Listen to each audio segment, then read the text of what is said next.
പൂഞ്ഞാർ പനച്ചികപ്പാറയിൽ പ്രവർത്തിക്കുന്ന South Indian Bank മാറ്റിസ്ഥാപിക്കുന്നതിനെതിരെ യുവമോർച്ച പൂഞ്ഞാർ പഞ്ചായത്ത് കമ്മിറ്റിയുടെ നേതൃത്വത്തിൽ നിക്ഷേപകരുടെ ഒപ്പുശേഖരണം സംഘടിപ്പിച്ചു. പനച്ചികപ്പാറ ടൗണിൽ നിന്നും ബാങ്ക് മാറ്റുന്നത് നിക്ഷേപകർക്ക് ബുദ്ധിമുട്ടാവുമെന്നും അക്കൗണ്ടുകൾ കൂട്ടത്തോടെ പിൻവലിക്കുന്ന സാഹചര്യം ഉണ്ടാവുകയും ചെയ്യുമെന്ന് യുവമോർച്ച നേതാക്കൾ പറഞ്ഞു. ഈ ബ്രാഞ്ച് എന്ന് പറയുന്നത് പൂഞ്ഞാർ ഗ്രാമപഞ്ചായത്തിൽ അനുവദിച്ചൊരു ബ്രാഞ്ചാണ്.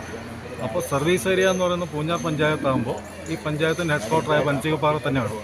അതിന് ഏറ്റവും അനുയോജ്യമായൊരു കെട്ടിടമാണ് ഇവിടെ കൊടുത്തിരിക്കുന്നത്.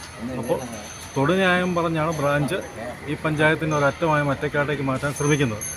ഈ ബ്രാഞ്ചിലെ ഭൂരിഭാഗം അക്കൗണ്ടുകളെന്ന് പറയുന്നത് പാവപ്പെട്ട കർഷക തൊഴിലാളികളും ഫാമിലി പെൻഷനും കർഷക പെൻഷനും ക്ഷേമ പെൻഷൻ്റെ ഉടമസ്ഥരാണ്. അപ്പോൾ അങ്ങനെയുള്ള പാവപ്പെട്ടവരെല്ലാം ഇവിടുന്ന് 12 രൂപ വണ്ടിക്കൂലി മുടക്കി ഈ ഗ്രാമത്തിൻ്റെ അങ്ങേറ്റത്തേക്ക് പോകാമെന്ന് പറയുന്നത് തികച്ചും സാധിക്കുന്ന കാര്യമില്ല. മാനേജ്മെൻറ്റ് തീരുമാനം മാറ്റിയില്ലെങ്കിൽ കൂടുതൽ പ്രക്ഷോഭം സംഘടിപ്പിക്കുമെന്നും യുവമോർച്ച നേതാക്കൾ പറഞ്ഞു. യുവമോർച്ച മണ്ഡലം president Joyce Venadan, Yuva Morcha Poonjar panchayat president Akhil P A, vice president Abhilash KS എന്നിവർ നേതൃത്വം നൽകി.